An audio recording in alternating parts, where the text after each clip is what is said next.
50 Cent has built television empires out of street legends, BMF, Power, Raising Canaan, but there is one story he has not told yet, and it might be the most insane one of all. A television series called Obsession, based on the life of a teenager from the South Bronx who built a $15 million empire before he was old enough to drink. A kid who was sleeping on park benches, brushing his teeth at fire hydrants, and within 12 months was pulling up in a white Mercedes, employing men twice his age, and running the most aggressive operation the Bronx had ever seen. Before he turned 18, he had 50 employees on weekly salary. He had a branded product stamped with a crown logo. He had a corporate front called Tuxedo Enterprises. He offered his workers cash bonuses, gifts, and Disney World vacations. He was operating his business like a Fortune 500 company, while his classmates were worrying about what to wear to school. By the age of 20, the press was calling him the Puerto Rican James Bond because of the spy gadgets he installed in his fleet of luxury cars. By 21, he was a multi-millionaire linked to a dozen homicides. His name was George Rivera. The streets called him Boy George.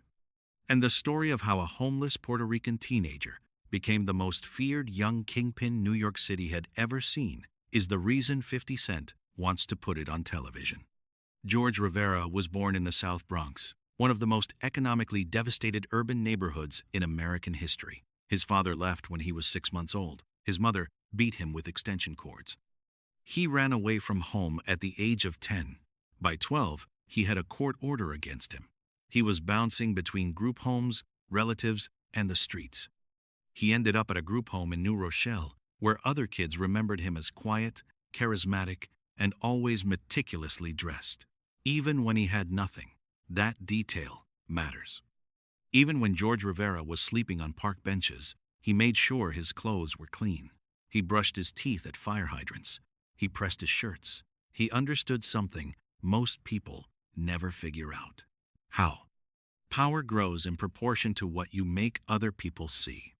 By the summer of 1985, George was 17 years old and living on the streets of the South Bronx at Washington Avenue and 166th Street. It was one of the most dangerous intersections in New York City at that time, a neighborhood suffocating under poverty, abandonment, and the early devastation of the crack epidemic that was tearing through urban communities across America. Rusted stoves jutted out of broken windows. Scrapyards and garbage rot on every block. On the corner, 2 dealers, watchful, quiet, moving product. George watched them. He studied how they worked. He studied who they sold to. He studied the money. And he decided he wanted it, all of it. He did not start by selling. He started by managing. A local crew, the Torres brothers, let him handle their money, count it, pack it, do payroll, and supply their dealers. He was 17 years old, doing the books for a street operation like an accountant. But George was not an accountant. He was learning the business from the inside, the same way a future chief executive officer learns by working in the mailroom. Within months, he went from counting someone else's money to building his own operation. And that is when the South Bronx found out what Boy George was really capable of. This is what made Boy George different from every other teenager selling on a corner in the 1980s in New York. While the rest of the city was chasing crack, every dealer, every crew, every corner, Boy George flipped the script. He sold something else entirely. While America was consumed by the crack epidemic and every operator in the game was chasing the same product, Boy George was building an empire on the product nobody else was focused on. He saw a gap in the market that grown men missed, and he filled it. He branded it. He stamped every package with the name Obsession and a red crown logo. Later, he added a second brand called Sledgehammer. It was brand recognition for street product from a teenager who never finished high school. The level of strategic thinking behind that decision was something business schools teach, but almost nobody practices at 17 years old on the streets of the South Bronx with nothing in his pockets. He set up a corporate front called Tuxedo Enterprises. He hired workers in their 30s and 40s, men who had been in the game for decades, and put them on a weekly salary, not commission. Salary, like employees. He offered cash bonuses for performance. He sent his top earners on vacations to Disney World. He bought groceries for the families of his workers, delivered daily by his dealers. For anyone who thought a teenager could not enforce discipline on grown men, Boy George had an answer. His motto was, "If I can trust you, I can kill you." He said it to every new hire, and he meant it. By the summer of 1987, his organization was moving $100,000 worth of product per week. Within a year, that number hit $250,000 per week, $9 million a year, then $15 million at his 2-year peak. He had 50 employees, multiple distribution spots across the South Bronx and Manhattan, stash houses, cutting mills, and a supply chain that ran like clockwork. All built by a kid who had been sleeping on park benches 2 years earlier. In a city and an era where organized crime had existed for generations, where Italian families had built networks over 50 years, and Colombian cartels were spending billions, a teenager from a group home in New Rochelle had built something that rivaled all of it on pure instinct and discipline. Established figures in New York's underworld took notice. You did not operate at this level in the late 1980s without the older generation knowing your name. Boy George was not just some corner kid. He was running an organization that rivaled crews led by men with decades of experience. The difference was he was doing it at 19. The money came fast, and Boy George spent it like he was afraid it would disappear. He bought a mansion in Puerto Rico for $145,000 in cash. He had obsession and the initials BG tiled into the bottom of the swimming pool. He installed electronic security gates, a private basketball court, an apartment at Normandy Court on the Upper East Side of Manhattan, one of the most expensive neighborhoods in the world. Inside the apartment, garbage bags full of cash. He invested in commercial real estate and assembled a fleet of luxury cars that would make a rapper jealous. But the cars were not just expensive. They were weaponized. A customized Mercedes with $50,000 in upgrades featured a license plate that slid out of view at the push of a button, radar detectors, a strobe light mounted on the rear that blinded anyone tailing him, a device that sprayed oil from the tailpipe onto the road behind him, and a switch that dropped nails from the bumper.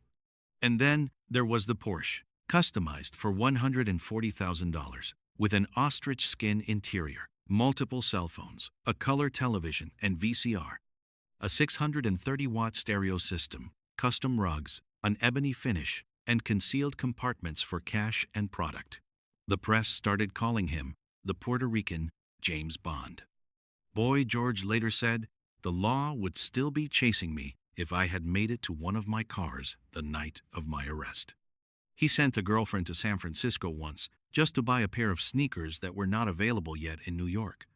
Women across the South Bronx tattooed property of Boy George on their bodies, not because he forced them, because they wanted to. He was 20 years old, a multi-millionaire, the most powerful young figure the Bronx had ever produced. He had turned nothing into everything in under 24 months, and everyone around him knew it. And then he threw a party that would destroy everything. On December 24th, 1988, the yacht Riveranda was docked at the 23rd Street Pier in Manhattan. Boy George arrived at 7 in the evening. Everyone was clapping. 150 people boarded the ship, teenagers in black tie, tuxedos, and gowns on a chartered yacht cruising New York Harbor on Christmas Eve.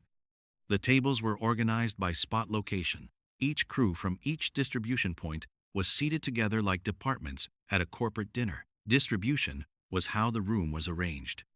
There was a steak dinner, an open bar, and a live performance by a popular rapper of the era. Then came the gifts. Boy George handed his right-hand man $50,000 in cash and a Rolex watch. He gave another lieutenant a customized BMW. He distributed solid gold belt buckles, with each recipient's name inscribed in diamonds to his top managers. Rolex watches and gold were signs of rank within his organization. Fights broke out between rival dealers at the party. At one point, a man was thrown overboard into the harbor.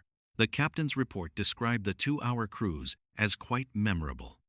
It was the most lavish party the New York drug world had seen in years, and it was thrown by a 20-year-old kid who 2 years earlier had been sleeping on a park bench. But here is what Boy George did not know. Everything that happened on that yacht was being watched. Federal investigators had been building a case for years, and the Christmas Eve party, with the tuxedos, the gifts, the Rolex watches, and the BMWs handed out like party favors, became the evidence that proved the full scale of his operation. Photos from the party were later introduced at trial. The seating chart that organized crews by distribution spot was essentially a complete organizational map of his entire empire, laid out on table cards. Boy George threw himself a party so extravagant it became the prosecution's best evidence. The violence was real. Boy George was not just charismatic, he was terrifying, and the bodies proved it. Federal authorities linked him to a dozen homicides. These were not random acts of violence. They were calculated, strategic, the kind of killings designed to send a clear message across the entire organization. A man named Todd Crawford was murdered in the parking lot of the King Lobster restaurant on Boy George's direct orders. The trigger man was an enforcer. Boy George kept close, known as Kong. Then came the murder of a young woman named Yvette Padilla. Yvette had been accused of stealing a gold diamond belt buckle inscribed with the word obsession from one of Boy George's supervisors. A belt buckle. That is all it took. Boy George arranged for Kong to meet Yvette at Ferry Point Park. Kong shot her. Then, according to members of the organization, he dumped her body off the Triborough Bridge for stealing a belt buckle. Kong's payment for the 2 murders was a few vials of product, a $5,000 cash bonus, and an invitation to the Christmas Eve yacht party. That is what a human life was worth in Boy George's operation. $5,000 and a seat on a boat. This is why established figures in New York knew his name. This is why men twice his age worked for him and did not complain. This is why a teenager could command an empire that rivaled organizations run by men who had been in the game for decades. Because Boy George would kill you over a belt buckle, and everyone in the South Bronx knew it. The operation kept scaling. After a burglary scare at his Bronx apartment, Boy George moved his entire cutting mill, the operation where bulk product was processed, diluted, and packaged, into the Manhattan Marriott Marquis, a Times Square luxury hotel where tourists stay and businessmen hold conferences. On one of the upper floors, Boy George's workers were cutting and packaging product for distribution across the South Bronx and Manhattan. He also kept a stash house at Normandy Court, the Upper East Side apartment complex, garbage bags full of cash, multiple luxury cars in parking garages across the city, and properties in Puerto Rico. The federal government had been tracking him since 1987, when a confidential informant introduced an undercover detective to Boy George. The detective bought product directly from him. Boy George bragged to that detective that his organization moved $250,000 worth of product per week. He was 19 years old and bragging to a law enforcement officer about how much money he made. In June 1990, the 14-count federal indictment dropped. Conspiracy, running a continuing criminal enterprise, tax evasion. The evidence was overwhelming. The yacht party photos. The wiretaps from the Puerto Rico mansion were damning. Federal investigators had listened to his crew discuss the renovations, the swimming pool, and the obsession inscription on the bottom, the undercover buy. The testimony from workers who had been inside the operation. Boy George had one chance. If he could get to one of his James Bond cars the night of his arrest, he might have escaped. He did not make it. George Rivera, known as Boy George, was convicted on all counts. The judge sentenced him to life without the possibility of parole for a man who was barely old enough to buy alcohol. He was one of the youngest people in American history to be charged and convicted under the federal Kingpin statute, a law designed for the biggest and most powerful drug lords in the country. He has been in prison since 1991, over 30 years. He went in as a kid. He is now in his late 50s. The South Bronx moved on. The blocks he ran are gentrified now. The park benches where he used to sleep are surrounded by coffee shops and condominium buildings. Nobody standing on Washington Avenue and 166th Street today would believe what happened there 35 years ago.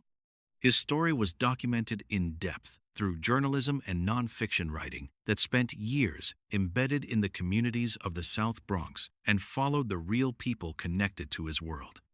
That reporting became one of the most acclaimed pieces of nonfiction journalism in American literature in the 2000s. The journalist who covered his story began her research after attending Boy George's trial. And now 50 Cent is producing a television series based on his life called Obsession. It is named after the brand of product Boy George, stamped with a red crown and sold across the South Bronx. 50 Cent, a man who grew up on the same streets, who survived being shot 9 times, who built his own entertainment empire from the ground up, looked at Boy George's story and said, "This is the one I need to tell. That tells you everything." Here is the math of Boy George's life. From park benches to $15 million in 2 years.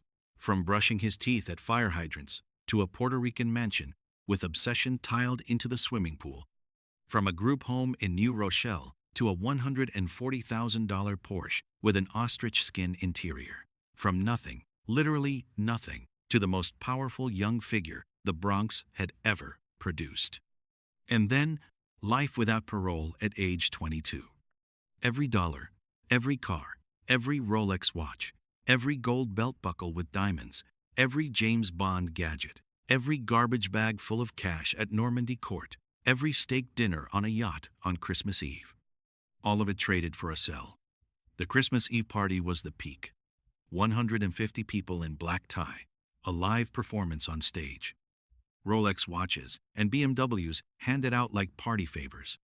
A man thrown overboard into the harbor. And in that room, in those photos, the federal prosecutors would later introduce as evidence was a 20-year-old kid from a park bench who had built everything from nothing in 24 months. He had the whole South Bronx in his hand, and the photos from his own party put him in prison for the rest of his life. Boy George once said that power grows in proportion to what you make other people see. He was right. The jury saw everything.